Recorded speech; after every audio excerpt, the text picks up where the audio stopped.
নমস্কাৰ বন্ধুসকল, মই হেমন্ত শইকীয়া। আজি আমি আলোচনা কৰিম পৰিসংখ্যা বিজ্ঞান কি, যাক ইংৰাজীত কোৱা হয় ষ্টেটিষ্টিক্স। যিসকল নতুন ব্যক্তিয়ে মোৰ এই চেনেলটো প্ৰথমবাৰৰ বাবে ভিউ কৰিছে তেওঁলোকক মই অনুৰোধ জনাম যাতে তেওঁলোকে মোৰ এই চেনেলটো ছাবস্ক্ৰাইব কৰি লয়, যাতে ভৱিষ্যতে আমি যিখিনি ভিডিঅ' আপলোড কৰোঁ আপোনালোকে যাতে নটিফিকেশ্যনত পাই থাকিব পাৰে। গতিকে আমি চাওঁচোন পৰিসংখ্যা বিজ্ঞান মানে কি। পৰিসংখ্যাত এটা শব্দ সোমাই আছে সংখ্যা বিশেষকৈ, গতিকে আমি ইয়াৰ পিছৰ পৰ্যায়ত আমি গম পাম যে পৰিসংখ্যা মানেনো কি। পৰিসংখ্যা ষ্টেটিষ্টিক্স শব্দটো লেটিন শব্দ ষ্টেটাছৰ পৰা আহিছে বুলি অনুমান কৰা হয়। ঠিক সেইদৰে ইটালিয়ান এটা শব্দ আছে ষ্টেটিষ্টা, জাৰ্মান এটা শব্দ আছে ষ্টেটিষ্টিক। ইয়াৰ পৰাই এই ষ্টেটিষ্টিক্স শব্দটো উদ্ভৱ হৈছে বুলি অনুমান কৰে। কি আছে ইয়াত চি নাই, ইয়াৰ পৰাই উদ্ভৱ হৈছে বুলি যিসকল বিজ্ঞানী আছে বা সমাজ বিজ্ঞানী আছে তেওঁলোকে অনুমান কৰে। আৰু গোটেই শব্দকেইটাৰ অৰ্থ হৈছে পলিটিকেল ষ্টেট। এই গোটেই শব্দকেইটাৰ অৰ্থ হৈছে পলিটিকেল ষ্টেট। পলিটিকেল ষ্টেট মানে কি যে আমি জানো আগৰ দিনত ৰজাসকলে শাসন কৰিছিলে এখন ৰাজ্য, আৰু তেওঁলোকে নিজৰ ৰাজ্যখনৰ বিভিন্ন অংশসমূহৰ হিচাপ ৰাখিবলগীয়া হৈছিলে। ৰাজ্যখনত শস্য কিমান উৎপাদন হৈছে, ব্যৱসায় বাণিজ্য সেই সম্পৰ্কেও তেওঁলোকক তথ্য লগা হৈছিলে। গতিকে ভবা হয় যে ষ্টেটিষ্টিক্সটোৱে মেইনলি ৰাজনৈতিক ৰাষ্ট্ৰ, মানে এখন ৰাষ্ট্ৰ কেনেকৈ পৰিচালিত হয়, ৰাষ্ট্ৰখন পৰিচালিত হওঁতে তাৰ সম্পৰ্কে যিবোৰ তথ্য সেই বিষয়ে বুজায় বুলি ভবা হয়। আৰু আধুনিক যিখিনি ভাৱধাৰা তাৰ লগত অলপ পাৰ্থক্য আছে ষ্টেটিষ্টিক্স শব্দটো। 1949 চনত জাৰ্মান বিজ্ঞানী গটফ্ৰাইড এছেনৱাল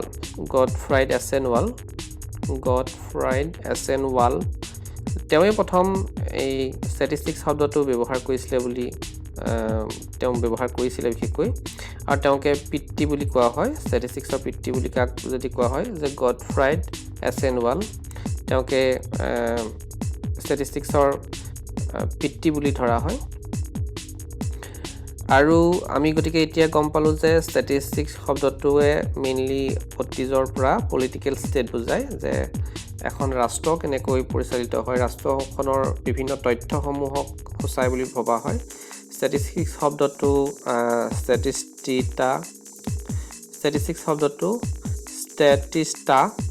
বা ষ্টেটিষ্টিক এই জাৰ্মান শব্দটোৰ পৰা আহিছে বুলি ভবা হয়। ইয়াৰ পিতৃ ভবা হয় যে গটফ্ৰাইড এছেনৱাল। 1749 চনত তেওঁ এই পৰিসংখ্যা শব্দটো বিশেষকৈ ষ্টেটিষ্টিক্স শব্দটো ব্যৱহাৰ কৰিছিলে। আৰু এতিয়া আমি ভালকৈ চাম যে বৰ্তমান সময়ত ষ্টেটিষ্টিক্স শব্দটোৱে আচলতে বা ষ্টেটিষ্টিক্স মানেনো কি। ষ্টেটিষ্টিক্সৰ সংজ্ঞাটো আমি যেতিয়া চাবলৈ যাওঁ তেতিয়া তাৰ দুই ধৰণৰ ব্যাখ্যা পাওঁ, এটা বহুতাত্ত্বিক অৰ্থ, এটা একক অৰ্থ। মানে ইংৰাজীত ক'বলৈ গ'লে there are two terms that represent statistics. When we define statistics, we have two terms. One is plural sense, another is singular sense. Plural sense means when we define a particular thing, say for a population of China, population of India, population of America, we receive this kind of data. So this data is called statistics in plural sense. এতিয়া অসমীয়াত যদি আমি ক'বলৈ যাওঁ যে বহু তত্ত্ব শব্দটো বা প্লুৰেল চেন্সত ষ্টেটিষ্টিক্সে কি বুজায়, আমি দেখিছোঁ যে চীনৰ জনসংখ্যা, ভাৰতৰ জনসংখ্যা, আমেৰিকাৰ, Indonesia, Brazil, Pakistan, Russia, Bangladesh, Japan, Nigeria এই ৰাষ্ট্ৰসমূহৰ জনসংখ্যাবোৰ আমি যদি চাওঁ তেতিয়াহ'লে তাত আমি পাম যে মানুহৰ সংখ্যা কিমান দেশসমূহত, বা উপাৰ্জন কিমান, এইবোৰ সাধাৰণতে প্লুৰেল ডাটা বুজায় প্লুৰেল সেন্সত ব্যৱহাৰ কৰা হয় যে তথ্যবোৰ কথা যদি আমি পঢ়িম জনসংখ্যা বুলি ক'লে এজন মানুহৰ জনসংখ্যা নুবুজায় ডেফিনেটলি সেই ৰাষ্ট্ৰখনত যিমান মানুহ আছে প্ৰত্যেককে মিলি দেশৰ জনসংখ্যা হৈছে উৎপাদন বুলি যদি কওঁ এখন দেশৰ তেতিয়াহ'লে গোটেই উৎপাদনখিনি ডেফিনেটলি এটা সিঙ্গুলাৰ টাৰ্ম নুবুজায় সেইটো এটা প্লুৰেল টাৰ্ম বুজায় বহুত তত্ত্ব বুজায় গতিকে ষ্টেটিষ্টিক্সে প্ৰথম কথা হ'ল ষ্টেটিষ্টিক্স বুলি আমি যদি কওঁ তেতিয়াহ'লে প্লুৰেল সেন্সত সি কিছুমান তথ্যক বুজাব আৰু সেই তথ্যবোৰ ডেফিনেটলি কি হ'ব কিছুমান প্ৰণালীবদ্ধভাৱে সংগ্ৰহিত হ'ব আৰু সেই তথ্যসমূহে এটা নিৰ্দিষ্ট বস্তুক ৰিপ্ৰেজেণ্ট কৰিব কিন্তু আমি যদি অকল এনে নম্বৰ এটা লওঁ 127.76 102.70 28.80 21.21 বা এনেকুৱা ধৰণৰ কিছুমান যদি জাষ্ট কিছুমান নম্বৰ লওঁ নম্বৰবোৰ কাহিনীৰ তথ্য হ'ব নোৱাৰে কাৰণ নম্বৰবোৰে এটা পৰিমাণগত দিশহে বুজাইছে কিন্তু প্ৰকৃততে সেই সংখ্যাবোৰে কাৰোবাক ৰিপ্ৰেজেণ্ট কৰা নাই যে পপুলেশ্যনে নে সেই তথ্যসমূহ বা কিবা এটা কাৰোবাৰ উপাৰ্জনে নে বস্তুৰ দৰেই বাছ জাষ্ট সি যদি অকল নাম্বাৰ সি ৰিপ্ৰেজেণ্ট কৰে সি কেতিয়াও ষ্টেটিষ্টিক্স হ'ব নোৱাৰে গতিকে ষ্টেটিষ্টিক্স হ'বলৈ হ'লে বা ষ্টেটিষ্টিকেল ডাটা হ'বলৈ হ'লে কি হ'ব লাগিব সি কিছুমান বস্তুক ৰিপ্ৰেজেণ্ট কৰিব লাগিব যেনে উপাৰ্জন উৎপাদন জনসংখ্যা দৰ এনেকুৱা এটা নিৰ্দিষ্ট বস্তুক সি ৰিপ্ৰেজেণ্ট কৰিব পাৰিব লাগিব গতিকে statistics যেতিয়া আমি plural sense to বুজাও in plural sense it represents some kind of data but means a data set ভাৰতবৰ্ষৰ জনসংখ্যা ভাৰতৰ জনসংখ্যা বা চীনৰ জনসংখ্যাই হওক বা পাকিস্তানৰ জনসংখ্যাই হওক ৰাছিয়াৰ জনসংখ্যাই হওক এনেকে হি তথ্যক বুজায় তথ্যবোৰ সাধাৰণতে কি হয় প্লুৰেল হয় গতিকে বা সেই তথ্যবোৰ কেনেকৈ সংগ্ৰহ কৰা হয় সেই বিষয়ে পঢ়া হয় গতিকে এই তথ্যসমূহক বা কিছুমান বস্তুৰ কিছুমান ডাটাক যেতিয়া ৰিপ্ৰেজেণ্ট কৰা হয় ষ্টেটিষ্টিক্সৰ ফালৰ পৰা সেইটো প্লুৰেল সেন্সত বুজায় নেক্সট আমি আহোঁ একক সেন্স বা একক অৰ্থত বা সিঙ্গুলাৰ সেন্স ষ্টেটিষ্টিকেলি ইয়াত মেথড হিচাপে ব্যৱহাৰ কৰা হয় কাৰণ তথ্যসমূহ সংগ্ৰহ কৰিবলৈ হওঁতে প্ৰণালীবদ্ধভাৱে সংগ্ৰহ কৰিব লাগিব when we collect data they must be collected in a systematic way in a scientific way so in singular sense statistics represents a statistical data it's statistical method the methods through which we collect data গতিকে statistics যেতিয়া আমি method হিচাপে বুজাওঁ method হিচাপে বুজাবলৈ যাওঁতে যে তথ্যসমূহ কি পদ্ধতিৰে সংগ্ৰহ কৰা হৈছে আমি পিছত গম পাম যে তথ্যসমূহ সংগ্ৰহ কৰা কিছুমান পদ্ধতি আছে স্যাম্পল মেথড ঠিক তেনেধৰণে সেন্সাস মেথড আছে সেই পদ্ধতিসমূহ কি পদ্ধতিৰ দ্বাৰা ইনে তথ্য অলপ সংগ্ৰহ কৰি আনিলে ষ্টেটিষ্টিক্স হৈ নাযায় গতিকে ষ্টেটিষ্টিক্স হ'বলৈ হ'লে কিছুমান সাইন্টিফিক মেথড আছে কিছুমান সাইন্টিফিক ৱে আছে কিছুমান বিজ্ঞানসন্মত পদ্ধতি আছে সেইবোৰৰ দ্বাৰা যেতিয়া আমি তথ্যসমূহ সংগ্ৰহ কৰোঁ তেতিয়াহে তাক কি বুলি কোৱা হয় ষ্টেটিষ্টিক্সিকেল ডাটা বুলি আমি ক'ব পাৰোঁ বা এটা মেথড বুলি আমি ক'ব পাৰোঁ গতিকে ষ্টেটিষ্টিক্স দুটা অৰ্থত ব্যৱহাৰ কৰা হয় প্লুৰেল সেন্সত হি ডাটা হিচাপে ৰিপ্ৰেজেণ্ট কৰে আৰু সিঙ্গুলাৰ সেন্সত হি ষ্টেটিষ্টিক্স এটা পদ্ধতি হিচাপে আমি পাওঁ গতিকে ষ্টেটিষ্টিক্স দুটা অৰ্থত ব্যৱহাৰ কৰা হয় গতিকে যেতিয়া আমি ষ্টেটিষ্টিক্স এটা আমি মেথড হিচাপে পাওঁ বা সিঙ্গুলাৰ সেন্সত সিঙ্গুলাৰ টাৰ্মত আমি ডিসকাস কৰোঁ তেতিয়াহ'লে কেনেকৈ ডাটাবোৰ কালেক্ট কৰা হয় কেনেকৈ কি তথ্য সংগ্ৰহৰ পদ্ধতিসমূহৰ বিষয়ে আলোচনা কৰা হয় আৰু সেইবোৰ প্ৰণালীবদ্ধভাৱে সংগ্ৰহ কৰা পদ্ধতিৰ বিষয়ে আলোচনা কৰা হয় অৰ্গেনাইজেশ্যন অফ ডাটা মানে আমি কোনোবা এটা আমি জানো যে ষ্টেটিষ্টিক্সে সাধাৰণতে কি কৰে যে কোনোবা এটা অঞ্চল বা কোনোবা এজন মানুহ বা কিছুমান ব্যক্তিৰ বিষয়ে ডাটা সংগ্ৰহ কৰা হয় সেই তথ্যসমূহ কেনেধৰণে সংগ্ৰহ কৰা হ'ব সেই বিষয়ে আলোচনা কৰা হয় 2 নম্বৰ সেই তথ্যসমূহ কেনেধৰণে প্ৰণালীবদ্ধ কৰা হ'ব তথ্যবোৰ আনিলেই নহ'ব কিছুমান টেবুলত ভাঙিব লাগিব তাক নিৰ্দিষ্ট ধৰণে সজাব লাগিব ধৰি লৈছোঁ মেল ফিমেলৰ ডাটা আছে সো মেলখিনি আমি এফালে ভাগ কৰিলোঁ ফিমেলখিনি এফালে ভাগ কৰিলোঁ তথ্যখিনি গতিকে সেই ধৰণে তথ্যসমূহ আমি কি কৰিব লাগিব যে অৰ্গেনাইজ কৰিব লাগিব নেক্সট আহিলে তথ্যসমূহ আমি কি কৰিম আমি সেইখিনি প্ৰেজেন্টেশন কৰিব লাগিব আমি গ্ৰাফৰ সহায়ত আমি সেইখিনি ৰিপ্ৰেজেন্ট কৰিব পাৰোঁ তাৰো এটা পদ্ধতি আছে বিভিন্ন ধৰণৰ পাই ডায়াগ্ৰামৰ পৰা হিষ্টগ্ৰামৰ পৰা বিভিন্ন ধৰণৰ পদ্ধতি আছে সেই পদ্ধতিসমূহৰ বিষয়েও ষ্টেটিষ্টিক্সৰ যেটো সিঙ্গুলাৰ সেন্সত ব্যৱহাৰ কৰা হয় সেই বিষয়ে আলোচনা কৰে ডাটাবোৰ এনালাইসিস কৰা মেথডৰ বিষয়ে আলোচনা কৰা হয় যে যিখিনি তথ্য আমি সংগ্ৰহ কৰি আনিলো সেইখিনি তথ্য একচুয়ালি কি কৰিব লাগিব আমি এনালাইজ কৰিব লাগিব এনালাইজ কৰিবলৈ বিভিন্ন ধৰণৰ মেথড আছে মিন মিডিয়ান মোড এই ধৰণৰ কিছুমান আমাৰ ষ্টেটিষ্টিকেল ফৰ্মুলা আছে সেই ফৰ্মুলাৰ দ্বাৰা এনালাইসিস কৰিব লাগিব আৰু ইন্টাৰপ্ৰিটেশন কৰিব লাগিব যে এই ডাটাখিনিৰ লগত সেইখিনি ডাটা কোন বেলেগ এখিনি ডাটাৰ মিল আছে নাই কোনটো বেছি কোনটো কম আমি কি কম্পেয়াৰ কৰিব লাগিব গতিকে মেইনলি আমি যদি চাও ষ্টেটিষ্টিক্স যেতিয়া আমি এজ এ মেথড ব্যৱহাৰ কৰো সিঙ্গুলাৰ সেন্সত আমি কওঁ ষ্টেটিষ্টিক্স যেহেতু আমি এটা মেথড হিচাপে ব্যৱহাৰ কৰো আৰু মেথডৰ ক্ষেত্ৰত তথ্যসমূহ কেনে ধৰণে সংগ্ৰহ কৰা হয় কেনে ধৰণে প্ৰণালীবদ্ধ কৰা হয় কেনে ধৰণে উপস্থাপন কৰা হয় গ্ৰাফৰ দ্বাৰা কেনে ধৰণে বিশ্লেষণ কৰা হয় কেনে ধৰণে আমি সেইখিনি ব্যাখ্যা কৰিব পাৰো সেই যিখিনি পদ্ধতি সেই পদ্ধতিখিনিৰ বিষয়ে আলোচনা কৰা হয় গতিকে আমি গোটেইখিনি যদি আমি মিক্স কৰি চাওঁ প্ৰথম কথা হ'ল আমি ষ্টেটিষ্টিক্সটো কিয় ব্যৱহাৰ কৰোঁ প্ৰথম কথা হ'ল ষ্টেটিষ্টিক্সৰ দ্বাৰা আমি কোনোবা এটা অঞ্চলৰ বা কোনোবা এটা বিষয়ৰ সম্পৰ্কে আমি আলোচনা কৰিব পাৰোঁ আৰু সেই বিষয়টোৰ বিষয়ে আলোচনা কৰিবলৈ যাওঁতে আমি তথ্য সংগ্ৰহ কৰিব লাগিব আমি যিকোনো এটা বস্তুৰ বিষয়ে জানিবলৈ হ'লে আমি তথ্য সংগ্ৰহ কৰিব লাগিব ধৰি লৈছোঁ আমি এজন ব্যক্তিৰ বিষয়ে জানিব লাগিব বিচাৰিছোঁ তেতিয়াহ'লে সেই ব্যক্তিজনৰ নাম কি ঘৰ ক'ত তেওঁ ক'ত থাকে কি পঢ়া শুনা কেনেকুৱা তেওঁৰ ব্যক্তিত্ব কেনেকুৱা সেই বিষয়ে আমি জানিব লগা হয় গতিকে সেই ধৰণে আমি যেতিয়া কোনোবা এটা এখন গাঁৱৰ বিষয়ে জানিবলগীয়া হয় বা কোনোবা এটা অঞ্চলৰ বিষয়ে বা কোনোবা এটা জনসংখ্যাৰ গ্ৰুপৰ বিষয়ে আলোচনা কৰিবলগীয়া হয় আমি প্ৰথম কথা হ'ল আমি সেই বস্তুটোৰ বিষয়ে তথ্য সংগ্ৰহ কৰিবলগীয়া হয় গতিকে সেই তথ্য সংগ্ৰহ কৰাটো ষ্টেটিষ্টিক্সৰ প্লুৰেল সেন্সত পৰে বা বহুতত্ত্ব বা প্লুৰেল সেন্সত ব্যৱহাৰ কৰা হয় গোটেই তথ্যখিনিক আমি প্লুৰেল হিচাপে পাওঁ যে এজন ব্যক্তিৰ জনসংখ্যা উচ্চতা ইমান হিজন ব্যক্তিৰ উচ্চতা ইমান হিজন ব্যক্তি আই ইমান হিজন নেক্সট ব্যক্তিজনৰ আই ইমান গতিকে আমি সেই তথ্যখিনি আমি পাওঁ প্লুৰেল সেন্সত তাৰপিছত তথ্যখিনি সংগ্ৰহ কৰি অনাৰ পিছত আমি কি কৰিবলগীয়া হয় তথ্যখিনি কি ধৰণে সংগ্ৰহ কৰিম সেই পদ্ধতিৰ বিষয়ে আলোচনা কৰিবলগীয়া হয় কেনেধৰণে আমি সজাই তুলিম প্ৰণালীবদ্ধকৰণ কৰিম বা অৰ্গেনাইজ কৰিম আমি সেই বিষয়ে আলোচনা কৰিবলগীয়া হয়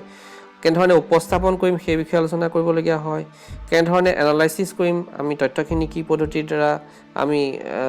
জুখি চাম তাত আমি মিন ক্যালকুলেট কৰিম নে মিডিয়ান ক্যালকুলেট কৰিম নে গড় উলিয়াম নে সেই বিষয়ে আলোচনা কৰিবলগীয়া হয় আৰু ইয়াৰ পিছত কি কৰিবলগীয়া হয় ডাটাখিনি আমি কি কৰিলে ব্যাখ্যা কৰিবলগীয়া হয় সেই তথ্যখিনিৰ পৰা আমি কি পালো নাপালো ব্যাখ্যা কৰিবলগীয়া হয় গতিকে সেই গোটেই পদ্ধতিটোৱে হৈছে ষ্টেটিষ্টিক্স বুলি ক'ব পাৰোঁ ষ্টেটিষ্টিক্স দুটা সেন্সত ব্যৱহাৰ কৰা হয় এতিয়ালৈকে গম পালো singular sense and plural sense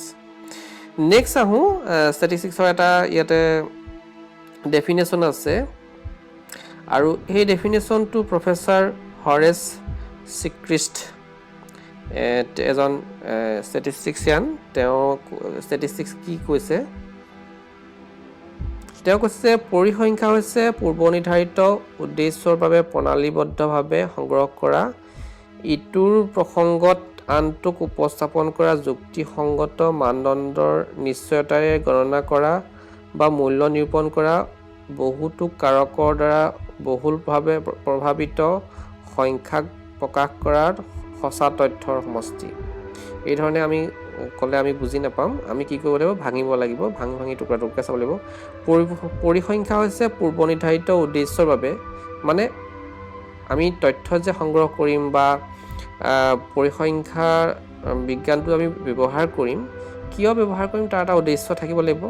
আৰু তথ্যসমূহ আমি প্ৰণালীবদ্ধভাৱে সংগ্ৰহ কৰিব লাগিব আৰু যুক্তিপূৰ্ণভাৱে সংগ্ৰহ কৰিব লাগিব যে আমাক যদি কয় যে মানুহজনৰ উচ্চতা বোলে 10 ফুট আজি আমি তথ্য সংগ্ৰহ কৰিবলৈ গ'লো এখন গাঁৱলৈ বা এজন ব্যক্তিৰ ওচৰত আমি তথ্য সংগ্ৰহ কৰিবলৈ গ'লো তেওঁৰ উচ্চতা সুধিলোঁ তেওঁ যদি কয় যে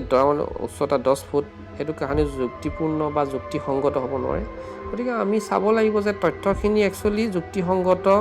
মানদণ্ডৰ হয়নে নহয় সঁচা মিছা হয় নহয় আমি চাব লাগিব আৰু তথ্যসমূহ সাধাৰণতে কি হয় বহুত কাৰকৰ দ্বাৰা সি প্ৰভাৱিত হয় এজন মানুহৰ আয় যদি আমি তেওঁ যদি কয় 10,000 টকা তাত বিভিন্ন কাৰকৰ দ্বাৰা প্ৰভাৱিত হৈ আছে গতিকে মানুহৰ আয়টো যদি আমি চাওঁ বিভিন্ন কাৰকৰ দ্বাৰা প্ৰভাৱিত হৈ আছে তেনেকৈ প্ৰত্যেকটো তথ্যই জনসংখ্যা বেছি হৈছে কম হৈছে তাৰো বিভিন্ন কাৰকৰ দ্বাৰা প্ৰভাৱিত হৈ থাকে আৰু সাংখ্যিক প্ৰকাশ আমাৰ তথ্যখিনি সংখ্যাগত এটা ৰূপ পাব লাগিব যিটো বস্তু আমি সংখ্যাৰে জুখিব নোৱাৰোঁ তাক আমি ষ্টেটিষ্টিকেল মেথড বা ষ্টেটিষ্টিকেল ইন প্লুৰেল চেন্সেই হওক ছিংগুলাৰ চেন্সতে হওক আমি প্ৰকাশ কৰিব নোৱাৰোঁ মানে বস্তুটো সংখ্যাৰে প্ৰকাশ কৰা হ'ব পাৰিব লাগিব এজন মানুহ ভাল বুলি ক'লে ভালটো আমি কাহানিও সংখ্যাৰে প্ৰকাশ কৰিব নোৱাৰোঁ গতিকে তাক বেলেগ বেলেগ কাৰকৰ দ্বাৰা বা বেলেগ বেলেগ সূচকৰ দ্বাৰা আমি ৰিপ্ৰেজেণ্ট কৰিবলগীয়া হৈছে হয় কেতিয়াবা নেক্সট আমি আহোঁ পৰিসংখ্যা কেতিয়াবা আমি কি হয় সংখ্যাগত হয় আৰু গুণগত হয় ইতিমধ্যে ক'লোঁ মই সংখ্যাগত হৈছে যিটো আমি সংখ্যাৰে জুখিব পাৰোঁ আৰু গুণগত হৈছে মানুহ এজন ভাল বেয়া বগা ক'লা বা শিক্ষাগত অৰ্হতা খুব বেছি কম আমি সাধাৰণতে শিক্ষাগত অৰ্হতাটো ডিগ্ৰী বা BA পাছ MA পাছ এনেধৰণে আমি প্ৰকাশ কৰোঁ কিন্তু আচলতে শিক্ষাগত অৰ্হতাটো আমি সংখ্যাৰে জোখাটো ইমান সহজ নহয় এজন ব্যক্তিয়ে বেছিকৈ জানে কমকৈ জানে আমি সংখ্যাৰে জুখিবলৈ অলপ কষ্ট হয় সেইকাৰণে কি হয় সংখ্যা আমি সাধাৰণতে তথ্যবোৰ সাধাৰণতে কেতিয়াবা আমি সংখ্যাগত তথ্য পাওঁ কেতিয়াবা গুণগত তথ্য পাওঁ কিন্তু ষ্টেটিষ্টিক্সত গুণগত তথ্যবোৰ কিছুমান বেলেগ কাৰকৰ দ্বাৰা কেতিয়াবা জোখা হয় তথাপিতো সংখ্যাগত তথ্যবোৰ সংখ্যাৰে প্ৰকাশিত হয় গুণগত তথ্যবোৰ আমি সংখ্যাৰে প্ৰকাশ কৰিব নোৱাৰোঁ মাত্ৰ তুলনাহে কৰিব পাৰোঁ সংখ্যাগত তথ্যবোৰ প্ৰকৃত সংখ্যা হয় যেনে নম্বৰ এটা আমি ক'লোঁ যে মানুহজনৰ আয় বোলে 10,000 সো সেইটো সংখ্যাগত ৰূপ এজন মানুহ ভাল বোলে গুড বা বেড এই ধৰণে আমি যেতিয়া কওঁ তেতিয়া আমি সেইটো সংখ্যা নাপাওঁ আমি মাত্ৰ এটা টাৰ্ম পাওঁ যিটোৱে সেই বৈশিষ্ট্যটো প্ৰকাশ কৰে গতিকে প্ৰকৃত এটা সংখ্যা পাওঁ আমি সংখ্যাগত তথ্যবোৰৰ ক্ষেত্ৰত আৰু গুণগত তথ্যবোৰৰ ক্ষেত্ৰত আপেক্ষিক এটা তথ্য পাওঁ ভাল বেয়া তুলনামূলকভাৱে তেওঁ সৎ বা তেওঁ বোলে দেখিবলৈ বগা কিন্তু সেইটো আমি সংখ্যাৰে প্ৰকাশ কৰিব নোৱাৰোঁ কিন্তু ষ্টেটিষ্টিক্সত গুণগত তথ্যসমূহ ডাইৰেক্টলি কাহানি আমি জুখিব নোৱাৰোঁ বা সংখ্যাগত ৰূপ দিব নোৱাৰোঁ কিন্তু আমি কেতিয়াবা কি কৰোঁ কেতিয়াবা আমি স্কেল ব্যৱহাৰ কৰোঁ কাৰণে বোলে বহুত ভাল তাৰ কাৰণে বোলে 5 স্কেল ভেৰি গুড বোলে 5 স্কেল গুড বোলে 4 স্কেল এনেকৈ আমি কিছুমান সংখ্যাৰ সূচক হিচাপে ব্যৱহাৰ কৰোঁ ডাইৰেক্টলি আমি কাহানিও গুণগত তথ্যসমূহ জুখিব নোৱাৰোঁ নেক্সট আহিলে যে ইতিমধ্যে ক'লোঁ যে অসংখ্য কাৰকৰ দ্বাৰা পৰিসংখ্যা তথ্যবোৰ প্ৰভাৱিত হয় ইতিমধ্যে কোৱা হ'ল যে বিভিন্ন কাৰকে আচলতে কোনোবা এটা তথ্যক প্ৰভাৱিত কৰে মানুহজনৰ আয়টো বিভিন্ন কাৰকৰ দ্বাৰা তেওঁ কি চাকৰি কৰে ঘৰৰ জনসংখ্যা কিমান তেওঁৰ মাটি বাৰী কিমান আছে তেওঁ উপাৰ্জনটো বিভিন্ন কাৰকৰ দ্বাৰা প্ৰভাৱিত হয় আৰু তথ্যসমূহ বা পৰিসংখ্যাটো সাধাৰণতে যুক্তিসংগত হ'ব লাগিব যে মই ইতিমধ্যে ক'লোঁ মানুহজনৰ উচ্চতা কোনোবা জানে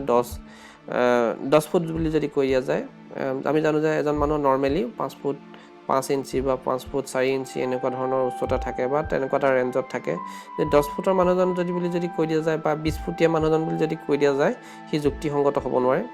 নেক্সট আহিলে প্ৰণালীবদ্ধভাৱে সংগ্ৰহ কৰিব লাগে তথ্যবোৰ সাধাৰণতে কি কৰিবলগীয়া হয় প্ৰণালীবদ্ধভাৱে সংগ্ৰহ কৰিবলগীয়া হয় প্ৰণালীবদ্ধ মানে আমি এনেই তথ্যসমূহ সংগ্ৰহ কৰি আনিলে নহ'ব এইদৰে মানুহ এজন পালোঁ বোলে তথ্য এটা সংগ্ৰহ কৰিলোঁ বোলে গাঁও এখনলৈ গ'লোঁ গাঁও এখনত বোলে আমি ৰেণ্ডমলি 5টা ঘৰ বাছি ল'লোঁ 5টা ঘৰৰ পৰা আমি তথ্য সংগ্ৰহ কৰিলোঁ এই ধৰণে প্ৰণালীবদ্ধভাৱে সংগ্ৰহ কৰিব লাগিব এনেই গ'লোঁ বোলে এঘৰ মোৰ চিনাকি আছিলে মানুহ এজনৰ ঘৰলৈ গ'লোঁ ভাল লাগিলে মোৰ মানুহ ঘৰৰ পৰা তথ্য সংগ্ৰহ কৰি আনিলোঁ সেয়া কাহানি প্ৰণালীবদ্ধ বা যুক্তিসংগত হ'ব নোৱাৰে গতিকে ষ্টেটিষ্টিক্স হ'বলৈ হ'লে ষ্টেটিষ্টিক্সৰ প্ৰথম কথা হ'ল যে ষ্টেটিষ্টিক্স ছিংগুলাৰ চেন্সত ব্যৱহাৰ কৰা হয় প্লুৰেল চেন্সত ব্যৱহাৰ কৰা হয় ছিংগুলাৰ চেন্সত সি তথ্য বা ডাটা হিচাপে ব্যৱহাৰ কৰা হয় প্লুৰেল চেন্সত কি কৰা হয় সি মেথড হিচাপে ব্যৱহাৰ কৰা হয় কি পদ্ধতিৰ দ্বাৰা আমি তথ্যটো সংগ্ৰহ কৰিম সেই বিষয়ে আলোচনা কৰা হয় আৰু সংগ্ৰহিত তথ্যটো সাধাৰণতে সংখ্যাগত ৰূপত থাকিব লাগিব অসংখ্য কাৰকৰ দ্বাৰা তথ্যসমূহ প্ৰভাৱিত হয় তথ্যসমূহ যুক্তিসংগত হ'ব লাগিব আৰু প্ৰণালীবদ্ধ হ'ব লাগিব এইখিনিয়ে হৈছে ষ্টেটিষ্টিক্স মানে কি আজি আমি আলোচনা কৰিলোঁ আৰু যদি কিবা প্ৰশ্ন থাকে মই অনুৰোধ জনাইছোঁ যাতে তলত কমেণ্ট বক্সত আপোনালোকে লিখে আৰু ইয়াৰ পিছত আমি আলোচনা কৰিম যে ষ্টেটিষ্টিক্সৰ বৈশিষ্ট্যসমূহ কেনেকুৱা ধৰণৰ ইয়াৰ পিছত আমি বিভিন্ন দিশসমূহ আলোচনা কৰিম আপোনালোকক আকৌ অনুৰোধ জনাইছোঁ যিসকল নতুন ভিউৱাৰ্ছ তেওঁলোকক অনুৰোধ জনাইছোঁ যাতে তেওঁলোকে মোৰ এই চেনেলটো ছাবস্ক্ৰাইব কৰি লয় যাতে ভৱিষ্যতৰ যিখিনি আমি ভিডিঅ' আপলোড কৰোঁ আপোনালোকে পাই থাকে ধন্যবাদ